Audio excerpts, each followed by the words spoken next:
راح نودع القاهرة مؤقتا باتجاه اسكندرية. وداعا يا أستاذ طلعت حرب.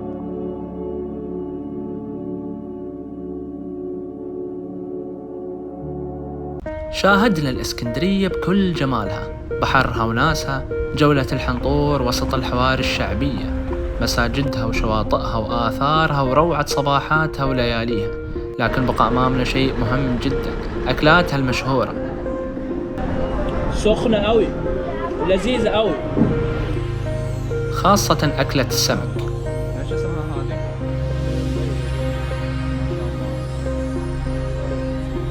ايش اسمها هذه؟ هذه سمك موسى. أكلة السمك اللي هي على شط اسكندرية. الكبدة الاسكندراني والمكرونة بالصقع من عند الحق فرق، أم علي من الشيخ وفيق، والبليلة من جيلات مكرم. بصراحة هذه الذكريات ستبقى محفورة في قلبي طيلة حياتي، ولن أنسى جمال اسكندرية وروعة شعبها. للتذكير فقط، هذا هو الفيديو الجزء الثاني لتغطيتي لمدينة الإسكندرية. لن تكتمل الفكرة دون مشاهدة الجزء الأول. خلونا يا أحباب ننطلق على بركة الله.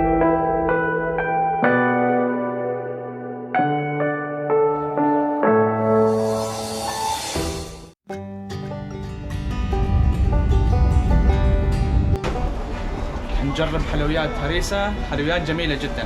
حسنين مشهور. هذا المحشي.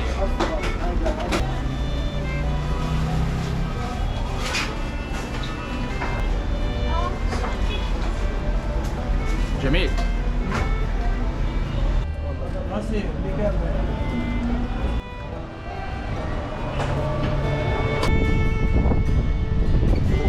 طبعا الطعم الأبرز فيها هو الجوز الهند الممروج والسمن البلدي.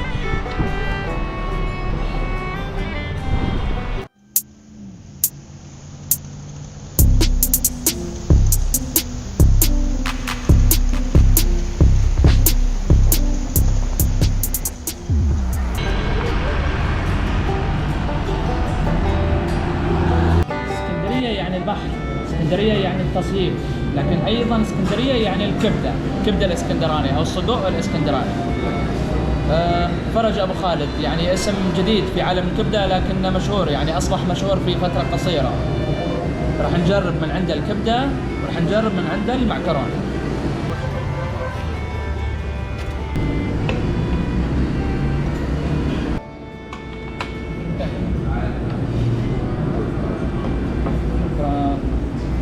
وصلت أطباقنا، يعني ما كنت أعرف كيف بهالدسامة والحجم هذا، ما أعرف كيف بنخلصها. هذا طبق الكبدة الاسكندراني والكلاوي والقلوب، وهذا طبق المعكرونة بالصقوع، يسموها اللهجة الاسكندرانية صدوق.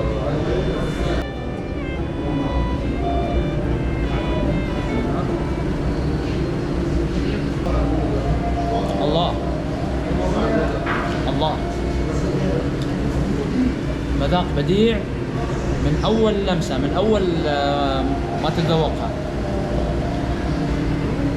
طعم بديع، حتى طريقة تقطيعها مميزة. سر مذاق الكبدة يكمن هنا، طعم الكبدة، عصير الكبدة.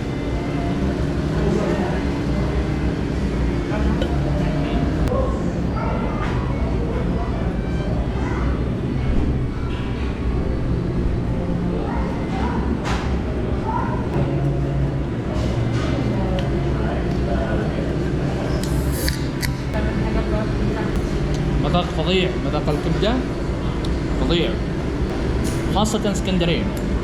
يعني اسكندرية مشهورة رقم واحد في مصر على مستوى الكبدة. ندخل الآن على طبق المعكرونة بالصقوع، كل أنواع الصقوع موجودة فيها. صدق الاسكندراني.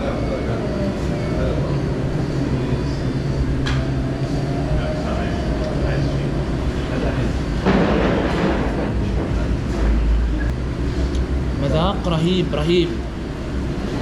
مو حار رحيل، انا كنت يعني متصور انها راح تكون سبايسي.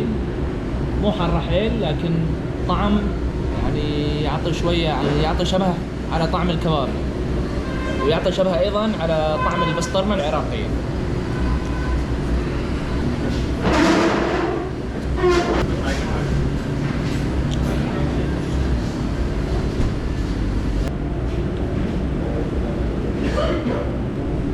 طبعا مصر مشهورة بالمعكرونة، ما تجدوه إلا باسكندرية. يعني أنا مو من محبين المعكرونة جدا، لكن أخيرا لقيت الطريقة اللي تكون فيها المعكرونة بديعة. تركيبة المعكرونة على الصقوع على التتبيلة شيء بديع. مرة ثانية أقولها، ما تجدوه إلا في اسكندرية.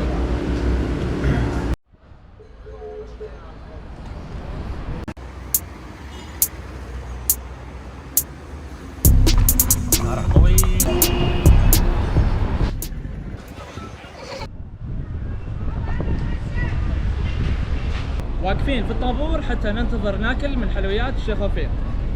طلبنا ام علي، هذا اشهر محل حلويات في اسكندريه كلها. ام علي بالمكسرات من الشيخ وفيق في اسكندريه.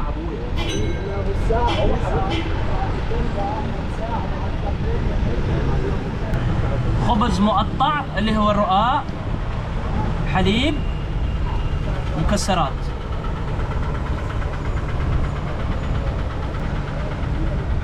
ام علي، هذا الام علي الساده من غير مكسرات.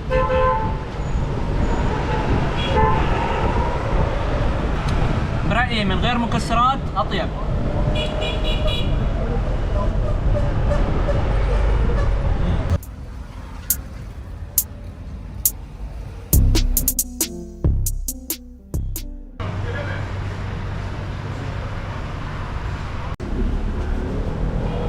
ما شاء الله. ايش اسمها هذه؟ ده جمبري، ده جمبو. ما شاء الله. عندي هامور، عندي مرجان. والله يا كانت سمكة واحدة. ايش اسمها هذه؟ ده موسى. هذه سمك موسى. سمك شان لما انشق البحر شقت السمك. ما شاء الله. اهو. هذا السبيط. بقول لك سمك موسى والسبيط من مطعم صبرين، ملك الاسماك في اسكندريه. المأكولات البحريه ولا اروع في اسكندريه. طبعا هذا هو الحبار، مخلوق بحري شبيه بالاخطبوط. مذاقه رهيب، لكن طعمه غريب ومميز وجميل. مذاقه رهيب، قوي شويه. احتمال رايحين على فين؟ فجر مفاجأة من العيار الثقيل، ودي كانت مفاجأة كبيرة جدا من العيار الثقيل. خلونا نجرب سمك موسى، مشهور جدا بالاسكندرية. طبعا لحم بس. مذاق رهيب، محتاج ليمون شوية. صراحة مذاقها رهيب مع رشة ليمون مصري.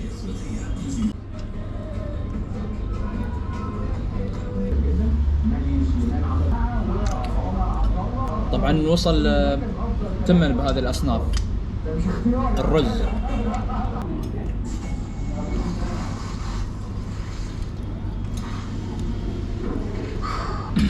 مذاق رهيب مع رشة الليمون. الرز وصل، جربته، لذيذ، بهاراته جميلة. واضح انه يعني الايد اللي طبخته تلف بحليب. اجمل حلبسة، ما شاء الله. اجمل حلبسة في منطقة القلعة في اسكندرية.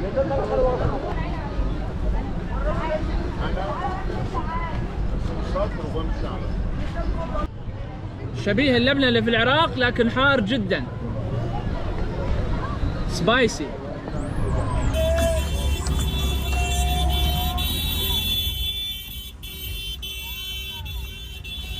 الحلويات في مصر جميلة. هذه البليلة من جيلات مكرم، واحد من أشهر الأسماء في مدينة اسكندرية. بالرغم أن ما يعدونها من الحلويات، لكن أنا أعتبرها واحد من أجمل الحلويات في مصر. هذه البليلة، هذه البليلة، وهذا السكر حارة، حليب وداخلها حبية أو حنطة.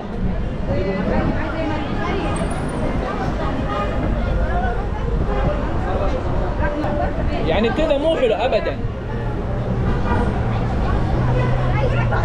سكر، نحط كمية السكر اللي نحتاجها، نحط كمية السكر اللي نحتاجها.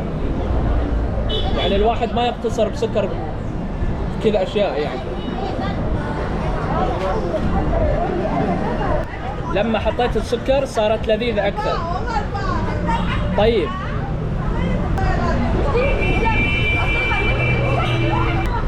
سخنة قوي ولذيذة قوي، لذيذة.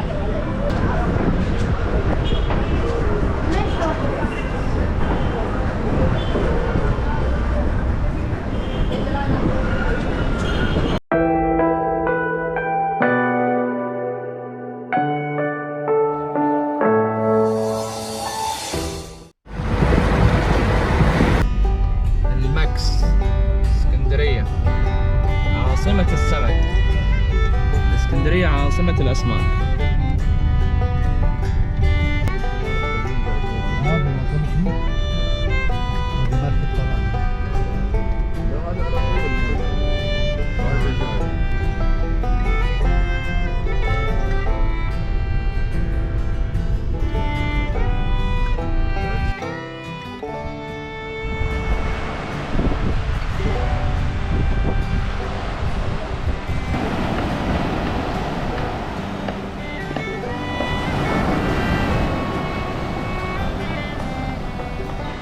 المكس، اسكندرية، يعني بعيد عن الزحمة، بعيد عن مركز المدينة المليء بالناس. لا، هنا المكان هادئ وجميل. لقينا مطعم رائع، مطعم اللول أو مطعم الفنار.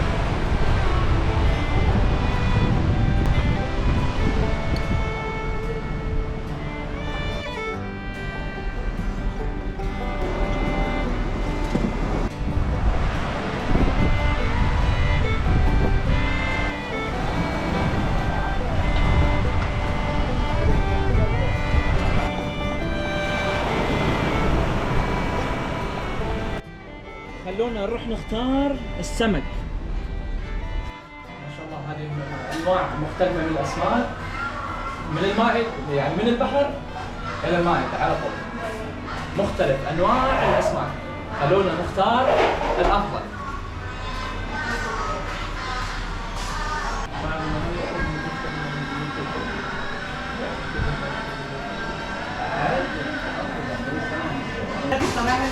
اخترنا مياس، سمك مياس، سمك مياس.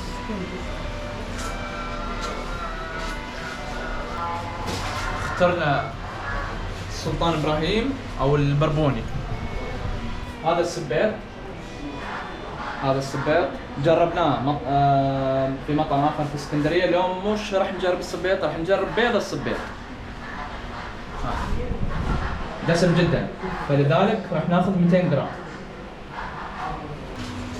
هذا سمك البوري، مشهور جدا، مشهور معروف جدا في مصر. حنعمله على مسقوف، يعني سنجاري مثل ما يسمونه المصري. واحدة؟ ايوه واحدة.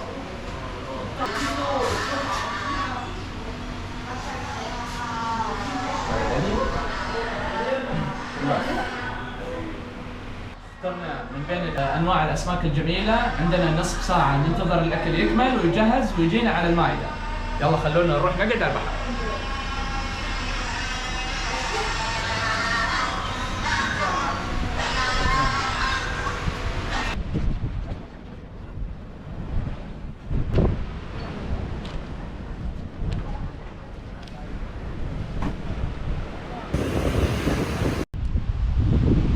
مراكب الصيادية. جيت لهذا المطعم مطعم اللول بسبب ان هم الناس اصلا صياديه اهل حرفه، يعني ناس ينصحون السمك غير استغلاليين. مكان جميل جدا، يعني مو مثل باقي مطاعم الاسكندريه ممتلئ عن اخره، لا هنا المكان جميل، اجواء جميله، الاطلاله رائعه. مكان ما يدلونه الا اهل الاسكندريه الحقيقيه، مو اي احد يدله. لازم تجربونه، راح احط لكم الموقع على الخريطه، لازم تجربونه، لازم. مكان جميل جدا.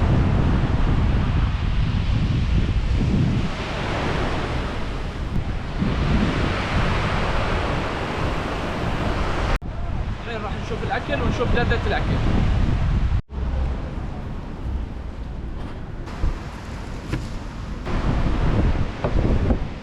جاي وصل الاكل بعد نص ساعة. المأكولات البحرية معروف انها تطول، فعادي، شيء عادي جدا.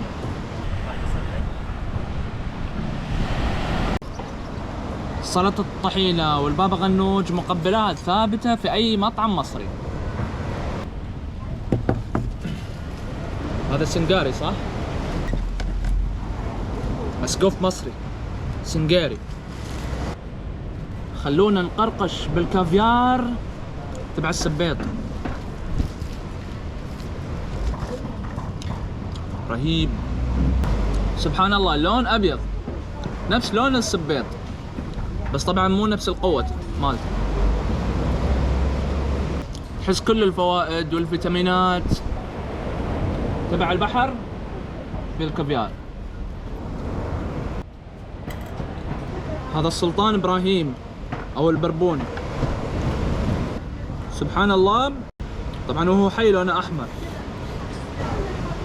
شوف الحمار سبحان الله، حار، وحالات الاكل وهو حار. المذاق رهيب رهيب جدا. هذا المطعم رهيب. طبعا ما في شيء من اللذة عشان اقول لكم يشبه فلان اكله، لكن اللي اقدر اقوله ان يعني تو تازه، يعني تو جاي صيدينه من البحر وجايبينه تازه فريش. المأكولات البحرية ولا اروع في اسكندرية. شيل هذا ونجيب هذا المسقوف المصري سنجاري. تتبيلة الطماطم والبصل فوق تعطيه شيء من النكهة والحموضة. مذاق رهيب، لازم عيش. هذا المطعم من تدخله تتمنى انه ما تطلع منه، لانه مو بس مطعم، البحر امامك مباشرة. بديع الله. الطعم والرائحة والأجواء شيء فظيع. هذا المسقوف مذاق مسقوف، لكن هذا جاي من البحر الأبيض المتوسط. هذه المنطقة الطماطم والبصل تحتاج إلى عيش.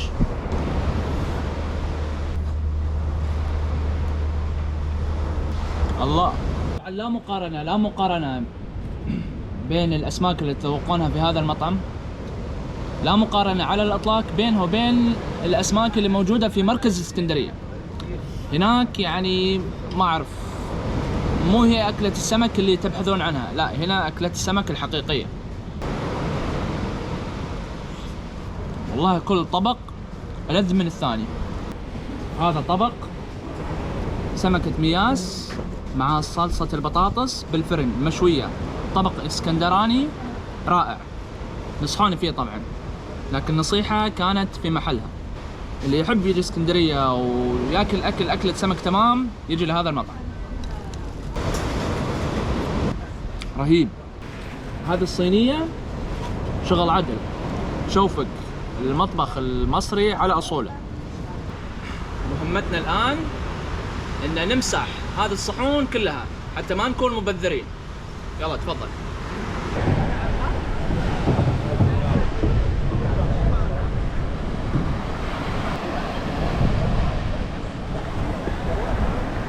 بعد أكلة السمك التمام من مطعم اللول للأسماك لازم الواحد يقعد شوية هنا يشوف البحر وجمال البحر. شاي على سواحل البحر الأبيض المتوسط قاعدة تساوي ملايين. طلبنا كثير وشبعنا الحمد لله. كل أكلنا كان 600 جنيه فقط، يعني سعر مش معقول. يعني معروف الأكلات البحرية بكل أنحاء العالم إنها غالية، حتى بمصر، حتى باقي المطاعم غالية، لكن هنا الأكل تمام والأجواء روعة والسعر حنين، مثل ما يقولون الأخوان المصريين، سعر حنين.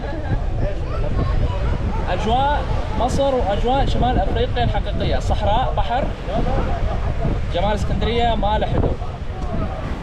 براد الشاي اللي هو على شواطئ اسكندرية بعد ما أكلنا أكلة السمك المعتمر.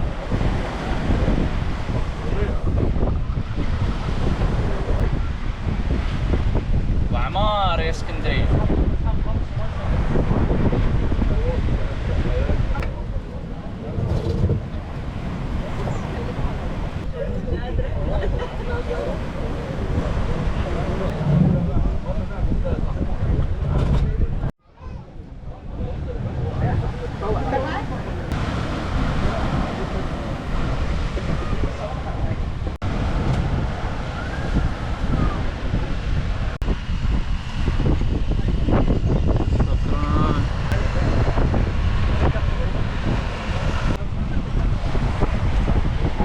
وقت القهوة على شواطئ اسكندرية في منطقة المكس، أجمل شواطئ في اسكندرية كلها.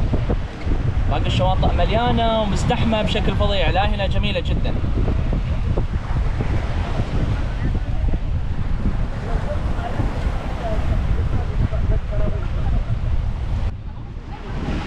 غروب الشمس في شواطئ المكس في اسكندرية. قضينا اليوم كله هنا، كنا ناويين نقعد ساعة ونروح، لكن جمال المكان جمال المنظر خلانا ننتظر غروب الشمس. النسمات صارت بمنتهى الروعة، مكان ولا أروع، أحلى مكان في اسكندرية.